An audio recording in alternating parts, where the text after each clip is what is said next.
I believe I've now shared my slides. I'm hoping you Yes, we can can see see them. it. You can see Yep. them. That's excellent. Look, thank you very much for the invitation from the organisers of this conference. I'm delighted to be here. I hope you've had a wonderful first day. It's a brilliant concept that you have, and incredible to try and gather people across time zones. We know the challenge of that here in Australia. Very often we get invitations to meetings at 3 a.m. and etc. But it's great that you've been able to gather people together. And also from the point of view of the International Society of Audiology, we're absolutely delighted to be working with the Computational Audiology group. It's very exciting for us to see this this network of people grow in the way that it has. So we're delighted to work with you. So I am here to talk about exploring the social connections of adults with acquired hearing loss, which is a research project that we've been undertaking for a few years here at the University of Queensland. But the results I'm presenting today are new, so I hope that it'll be of interest to this audience. And this work is a collaboration between the University of Queensland, Flinders University in South Australia, and also Sonova. And the research is funded by the Australian Research Council. So that's just to give you a little bit of background. Now, here's the wonderful team that I get to collaborate with. And I see that one of them is actually online this morning as well, Barbara Timmer from the University of Queensland, and also Sonova. So this is a collaboration of audiology, my background is also speech pathology, psychology, and industry partners. So it's a really unique collaboration. And we think we've brought together a study that's different in many ways from other things in the field. And so you'll see pictures there. Many of these people you may well know, but perhaps you don't know the psychologists in the group who don't usually work in the hearing loss area, Professor Catherine Haslam, who's world-renowned in her field, and Dr. Sarah Bentley from the University of Queensland. And many of you, of course, will also know Adjunct Professor Stefan Launer, who holds a position with UQ, and of course also with Sonova. So what the impetus for this work occurred a few years ago with really engaging with this book called The New Psychology of Health. And the lead author on this is one of our now collaborators, Catherine Haslam from the University of Queensland, who wrote about the social cure. And she really, it's a fantastic book, but it brings together a whole body of literature in the space from social psychology, which highlighted for me this one key point out of all the book, if you like, is that people who are more socially connected live longer and have better health, physical, mental, and cognitive function than those who are socially isolated. And this really struck a chord for me as an audiologist and others in the team, because we observe that many of our clients are who have a hearing loss, are becoming more socially isolated, perhaps withdrawing from communication. And our interventions at their very core may be about improving their social connectedness and therefore improving their quality of life. So that book was published back in 2018, and we began a collaboration not long after that with our psychology colleagues. In the meantime, there's been this growing body of research in the field indicating that loneliness and social isolation may well be more prevalent among adults with hearing loss. And this is something clinically that people would have been conscious of, but the literature is really growing in terms of support for that core issue about the impact of hearing loss on adults. So many of you will know the ACHIEVE trial, very well known around the world, being a large study being conducted in the US. And in that study, you can see the references there. They have reported that 38% of those in that study reported loneliness. And that's higher than in the general population, okay, without hearing loss. They also report that worse hearing-related quality of life, as measured by the Hearing Handicap Inventory for the Elderly, is associated with a more restricted social network size, also depression, and worse mental and physical health-related quality of life. So this is showing the broad-reaching impact of hearing difficulties on the social lives and the well-being of adults with hearing loss. So, in essence, hearing loss and the social disconnection it causes can significantly impact adults' overall well-being. It's not just about what they hear, it's their whole lives, if you like. And this, of course, at the core of it is that hearing loss impacts communication. Communication is how we typically connect with others, okay? And this is where our interventions, our rehabilitation in audiology can make a difference. So in this research, our broad aim was to examine the social connections of adults with age-related hearing loss across the typical rehabilitation journey, when they first come into a clinic and then following them up over time after they do or do not take up the intervention that's offered. And across this time frame, we're measuring social connection, and we're measuring it in a couple of different ways, perhaps, than it's been measured before. So qualitatively and quantitatively. And qualitatively, we're looking at the nature of the social interactions in the real world. And we're examining interactions that we observe on video using conversation analysis as well as talk time analysis. And quantitatively, the things that we're doing are surveys. Now, surveys have typically been used in this field for a long time, so that's not new, and I'm not going to focus on those surveys today. The other measure we're using perhaps is new to this field, and that's the measurement of social relationships using the OSIM, online social identity mapping. So we're really taking a number of different angles to look in depth at this social connection. These are our overarching research questions. We haven't finished this study yet. In fact, I'll show you where we're up to in a moment. But so we haven't answered all these questions, but you can see what we're trying to get at here. We want to know, when people first attend a clinic, how does social connection influence hearing aid uptake, whether they decide to get a hearing aid or not at that point? Is there some difference there in their social connection from those who do and who do not adopt hearing aids at that point? And then following them up over time, if they go on and use hearing aids, does that change their social connection? Does it make a difference? And what is the nature of that difference? And thirdly, how do those social connection changes, if they occur in association with hearing aid use, affect the well-being of adults with age-related hearing loss? So there are three research questions in this study. So where are we up to? So this is where we are so far, and we're partway through, if you like. So we have our baseline numbers. We have 191 adults with hearing loss over the age of 50 who presented for the first time to the Connect Hearing Clinic in Australia for an initial hearing appointment. And we're very grateful to Connect for their support of this study. Now, we're following up these people over time. It doesn't matter if they do or do not adopt hearing aids. We're following all of them up who are recruited to the study.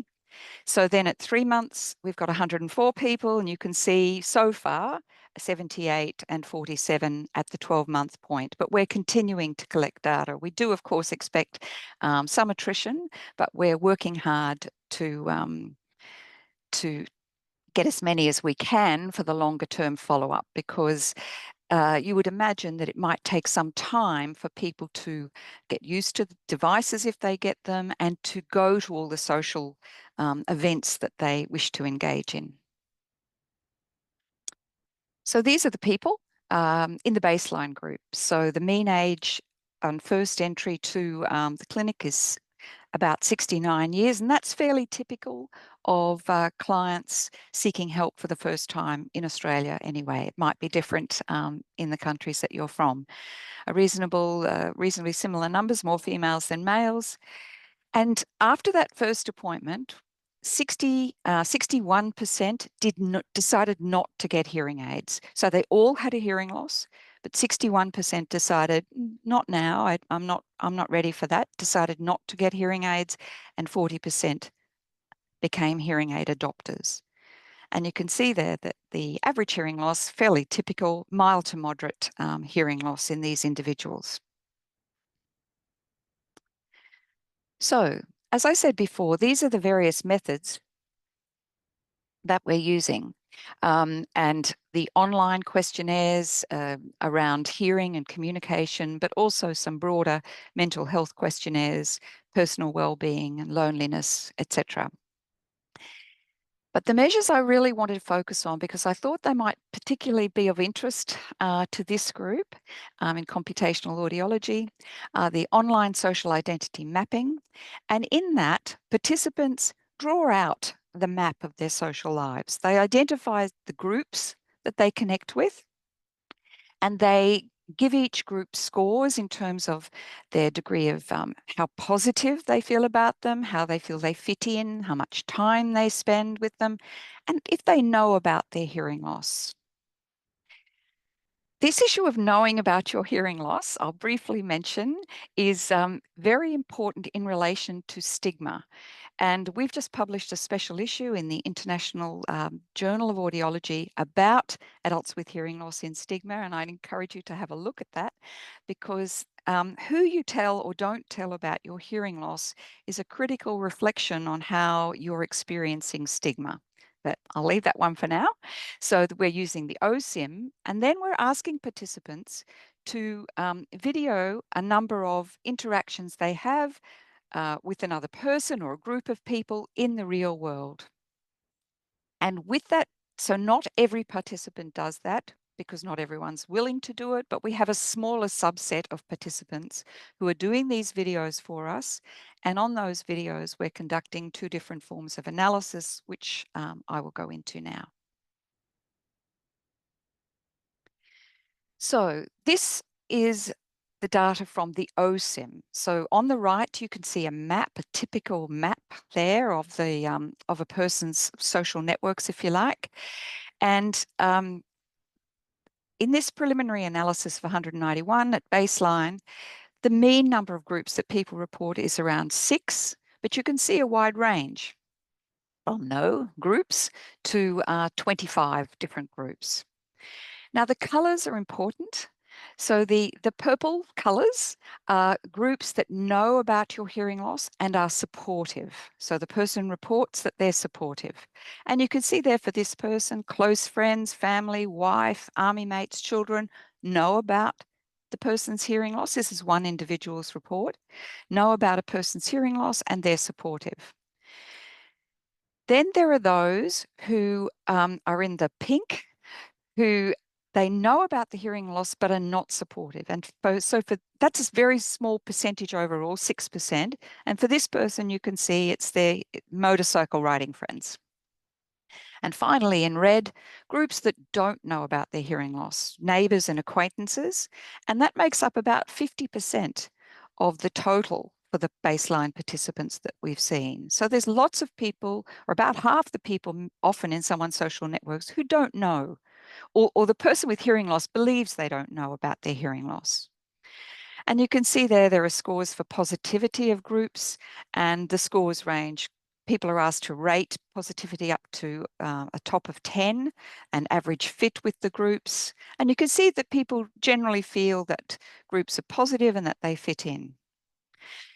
Now, we found if you go back to that first research question, bottom line is we didn't find any difference in the number of groups at baseline between those who adopted hearing aids and those who do not. We thought that those who had more groups, had more social interactions, may have more numbers of groups, but we didn't find that. What we did find is that hearing aid adopters, those who went on and got them, had better support from the important people in their lives about their hearing loss and about the potential use of hearing aids. So this support was very important to adoption. Just some other snippets of findings here. Participants who have more groups who do support their hearing loss spend more time with their groups. And this is where there's something deeper here about the nature of what's happening in those groups that we need to consider. So it's not so much the number, but they're spending more time with their groups and they fit in more with those groups. And the contrast is also true. So these red circles indicate people who who don't know about their hearing loss. So participants who have more groups who don't know about the hearing loss spend less time with those groups and feel that they fit in less with the groups. Okay, so what we're really doing in getting into the nature of all of this is we want to combine the OSIM, so the quantitative data about what people describe about their various groups, with the video analysis of what occurs in real life if we can. So if someone is reporting that this book club is particularly supportive, can we look at an interaction in that book club and try to understand why that is so? What is happening in terms of communication and connection in those groups that makes it that way?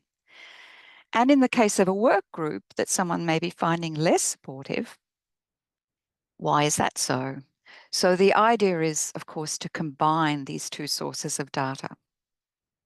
So I wanted to give you a couple of examples of what we might see in this, and what we have seen in this. And so we're looking here at participant 9.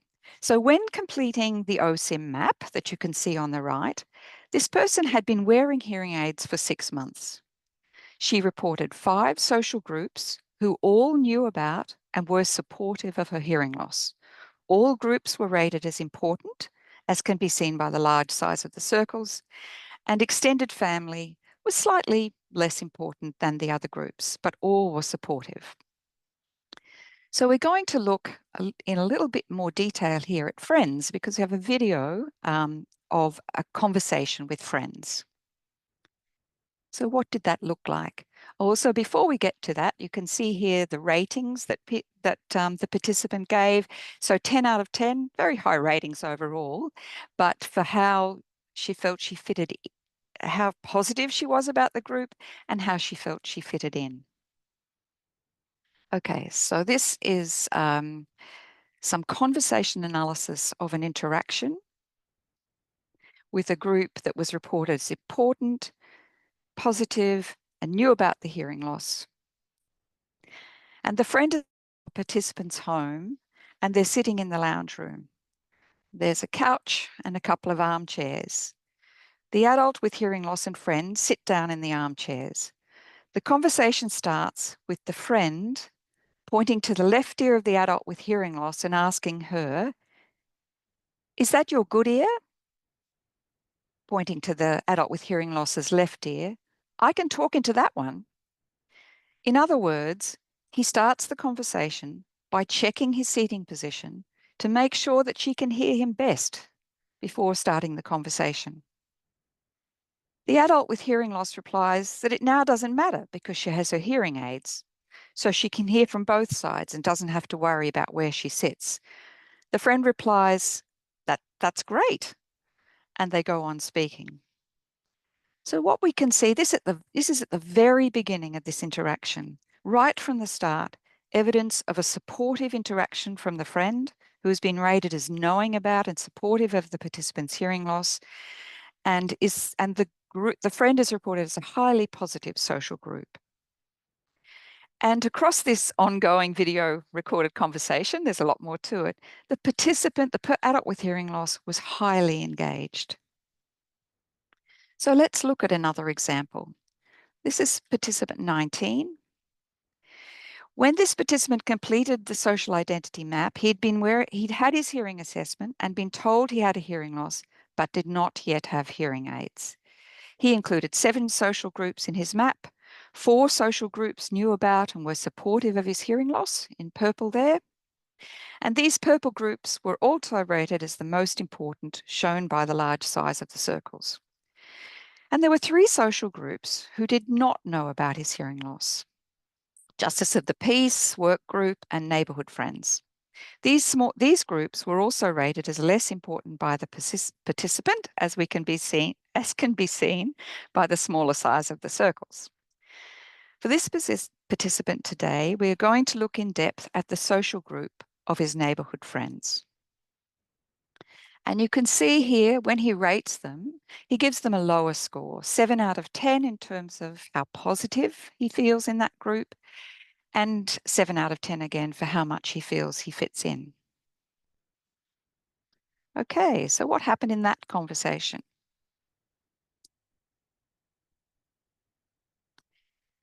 In this video, the adult with hearing loss is sitting with his wife and neighbor around the dining table, having a cup of tea or coffee. At the start of the interaction, the neighbor has been talking about some issues with his family. Then, 1 minute and 42 seconds into the interaction, the adult with hearing loss leans forward and says to his neighbor, "You're starting to speak softly." The neighbor's initial response is laughter. The wife supports her husband by agreeing, "You are, you are." The adult with hearing loss says softly,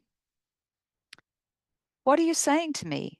The neighbor again laughs and then says, "But you can hear me though." So here we can see the adult with hearing loss doing something we often encourage by letting someone know that they are speaking softly and they cannot hear. But this is not received in a supportive way by the neighbor, who does not validate but rather dismisses the concerns of the adult with hearing loss. Following this, the conversation moves on. However, the adult with hearing loss does not contribute much to the rest of the conversation after this point, allowing his wife and neighbor to carry the conversation. So at a micro level, we can see an example of why the adult with hearing loss might rate the quality of his social connection with his neighborhood friends lower than his other social groups, and why he might not want people to know about his hearing loss in some of those social situations. So in comparing those two examples, we can see two very different initial minutes in a social interaction that in fact go on to influence the whole conversation, the whole connection. So that was to show you how we're using that form of analysis. And now I just wanted to briefly present some work being done by a PhD student under the supervision of this wonderful team here. This is Jenna Aglamas, and he's doing some very interesting work exploring participation in everyday conversations. And his work is an investigation of talk time. So I just wanted to say a little bit about this. And this last few slides are from a presentation, an excellent presentation he gave recently at an Audiology Australia meeting.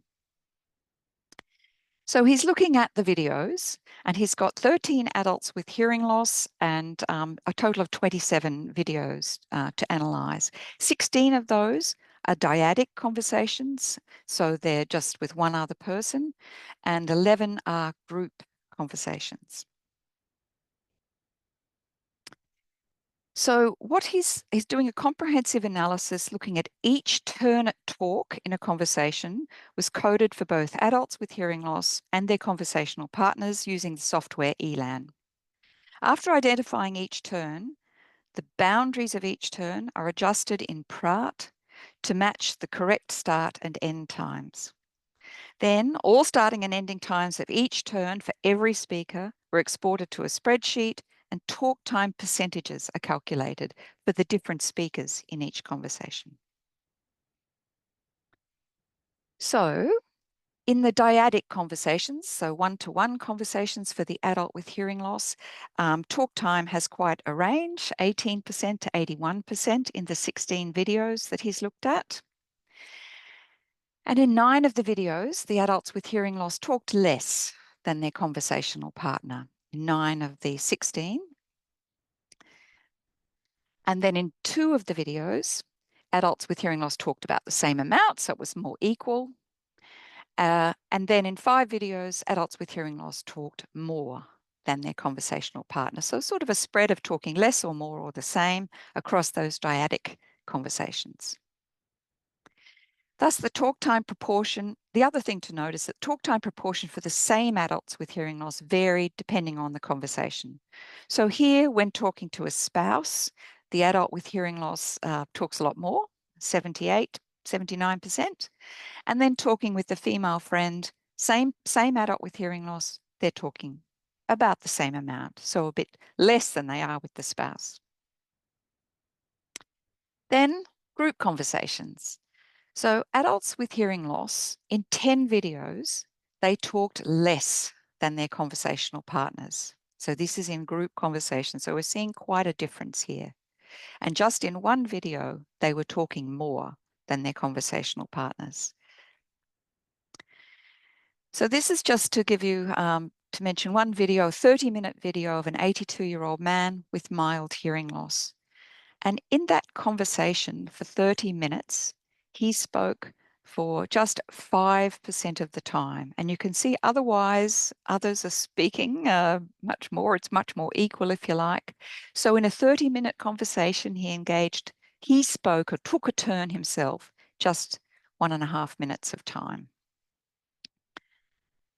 So we think that, and I hope that you might be interested in this after today, that combining surveys, social identity mapping, and video recordings provides a really rich data set for examining social connection. And I think we have so much more to learn. It's fascinating data and a long way to go. And it's going to help us, we hope, answer those 3 questions, but in a detailed, sort of nuanced way, if you like. How does social connection influence hearing aid uptake? We don't see a difference in the number of groups between adopters and non-adopters, but there might be something more in the qualitative data there. And again, another question that I've mentioned before anyway, the last 2 research questions are there, and we don't have the answers to those because we're continuing this longitudinal study. But I want to thank you all very much for your time, and of course, it was important to thank wonderful funders, Australian Research Council and Sonova, for their support, and the great team that I work with. And I can't go without a plug for the International Society. And in May 2026, we have our fabulous World Congress of Audiology in Seoul, Korea. And I hope to see many of you there in person at that time. Thank you. Thank you, Louise, for your talk. And I can confirm that we're also looking forward to the World Congress of Audiology next year in Seoul. So great, and we're happy to organize a special session there, and hope to share that soon with our members and stimulate them to, if they are able to go, visit the VCCA, the World Congress of Audiology. Sorry, it's been a long day. It's been a long day. So let's say I see Seba and Carlos also. We wanted to wrap up also as chairs this day, but first I think it's great to ask you some questions, so I'll give the audience some time to digest, because I think what you presented, this data indeed is really rich. That to me it sounds like a clinician is using interviewing skills to try to get an idea what kind of person somebody is and what are the needs, and an easy way to get an idea of the needs are the COSI, for instance. Do you see a way of what you're collecting, how to translate it to a tool that we could use in the clinic? Maybe not really a computational tool, but more a tool that can help you in better counseling, for instance, or better assessing the situation? Yeah, I can definitely see that. I mean, we're collecting data using an online version of this tool, but it can also be done paper pencil. So it might be or it could be used in a waiting room of a clinic, if you like. You could simply ask someone to draw out their social connections, and perhaps key questions are who knows and who doesn't know about your hearing loss, or who you feel is supportive or not. And it could start a wonderful clinical conversation for sure. It definitely has that potential. And so we're not there yet, but we think we will get to something like that. And as I say, it's used by our colleagues in social psychology when they're looking at older adults and loneliness, and perhaps social prescribing, which means talking to people about engaging with more groups and why that's important for their mental health. They forget all about the hearing loss side, but we remember that bit.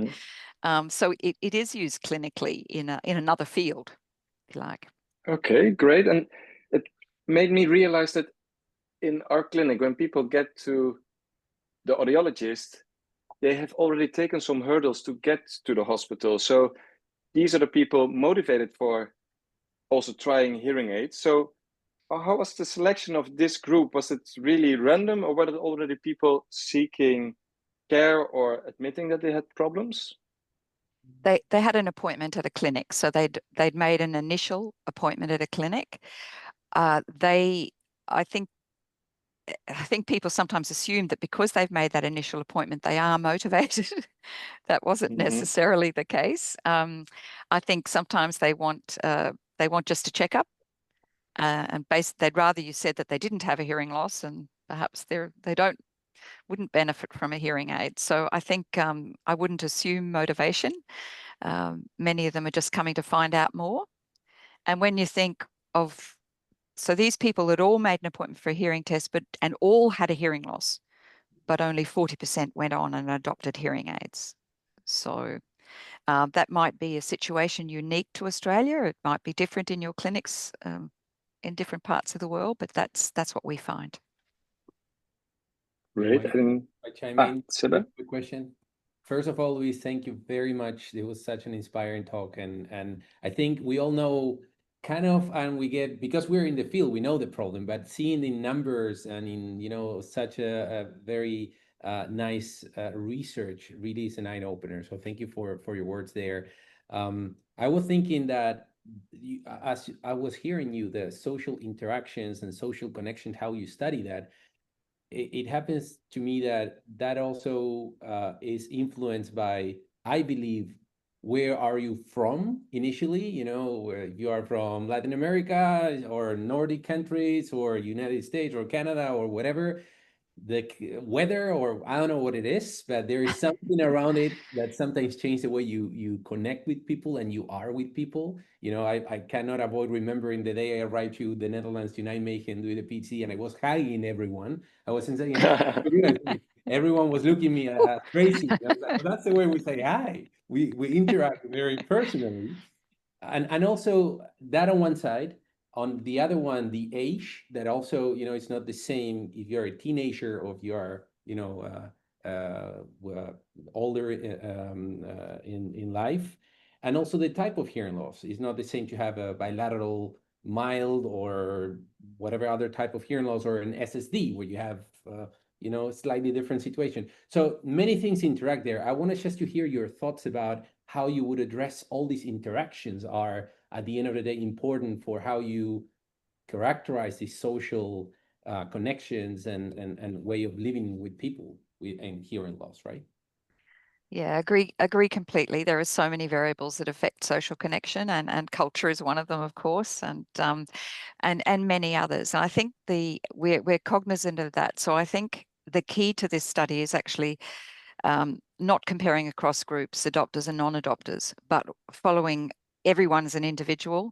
So it's the within group changes that will be critical and help us to control those factors, right? So if we're looking at the same individual and how they change 3 months, 6 months, and 12 months, that's really showing us the impact perhaps of our intervention on social connections, because otherwise there are too many variables.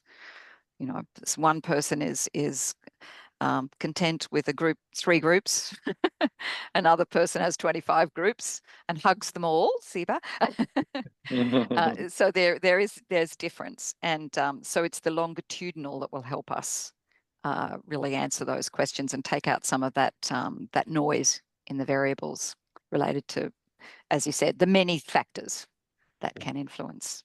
I have a brief follow-up question, if you don't mind, since I don't see any other, and I have so many more, but I will shoot this one and then be quiet for a bit. It kept my attention when I saw these red groups that you were showing. These groups that they don't know that much about their hearing loss, but they're kind of close because they're neighbors. So they're people that you have close by, but they are not really into your problem, right? So which would be the antidote, let's say, to make those groups from red to another color, so we help them, make more aware of that situation? Or what is that you counsel in the clinic, or you are approaching this topic, how you are tackling this? Yeah, so there's three things that need to be addressed to improve that situation, where there are other people who don't know about their hearing loss, and also the terrible situation where they're not supportive. But I think the clinician does need to ask. I mean, we say that clinicians should be asking clients who knows about your hearing loss, and if you haven't told them, how would you do it? So people need counseling to find a way to do that.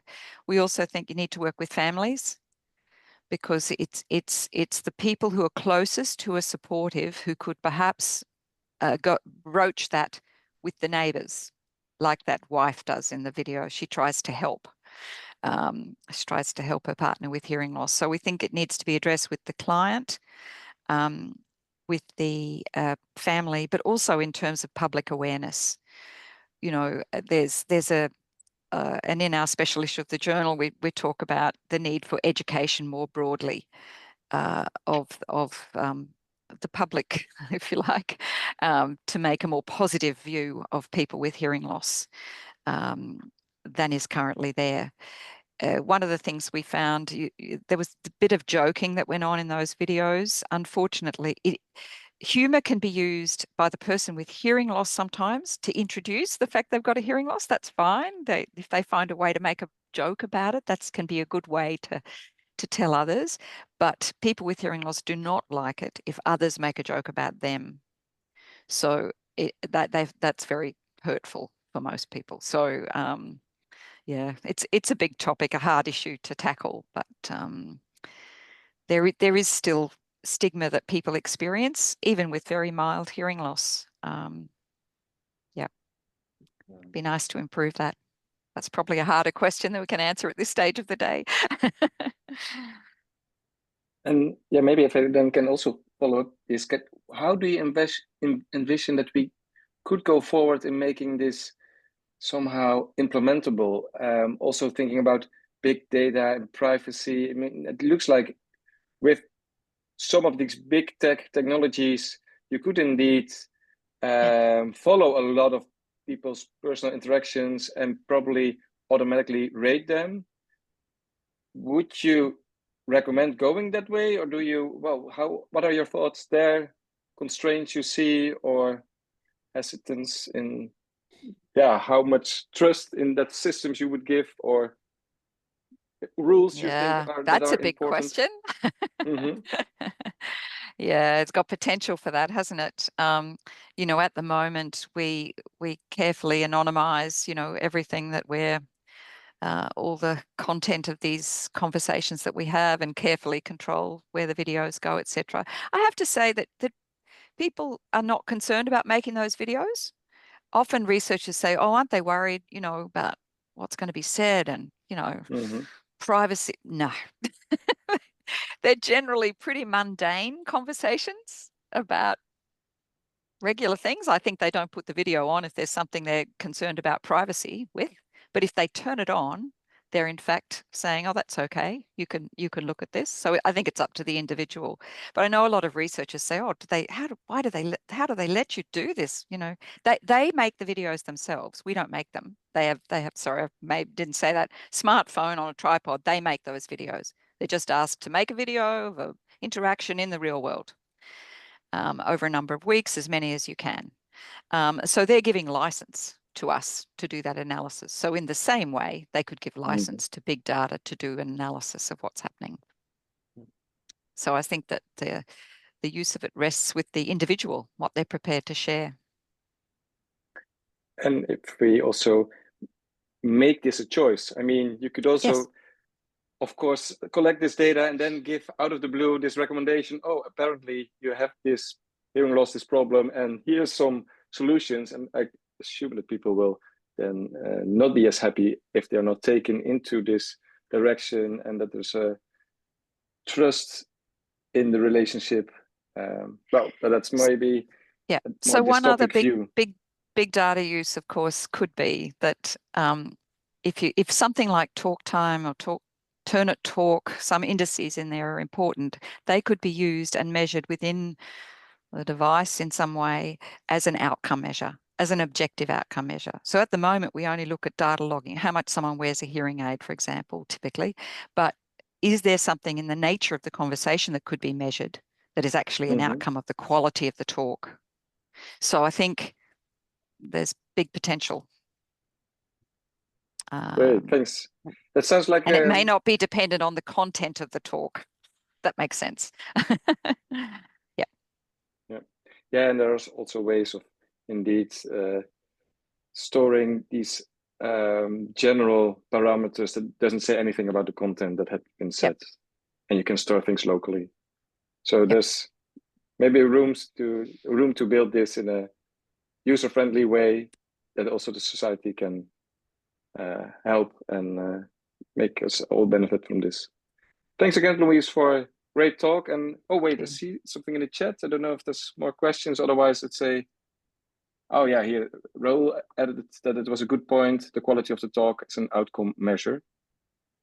Thank you. So thanks again, Louise, and thanks for concluding this day with a great keynote. My day is just beginning. Oh, lucky you. Well, good night to the rest of you. Thanks a lot, and you can join the beginning of the next day when you're still awake. Right. Well, we'll take a siesta then. Yeah. Okay. Thank you. Again, Louise, thank you very much. It was a very nice way of closing today's very long but very fruitful day with a lot of information, a lot to digest. So I hope you all have also a good day. We are resuming everything tomorrow morning for Miami. Like, it will be different depending on where you are. But I hope, again, that you have enjoyed today's day and absorb as much information as possible. Again, thank you, everyone, for your participations, all speakers, the team, and everyone, and to make this possible. So let's gather some more energy for tomorrow and let it roll until tomorrow morning. So again, thank you, everyone. Yes, great. See you tomorrow Bye. in 8 a.m. Miami.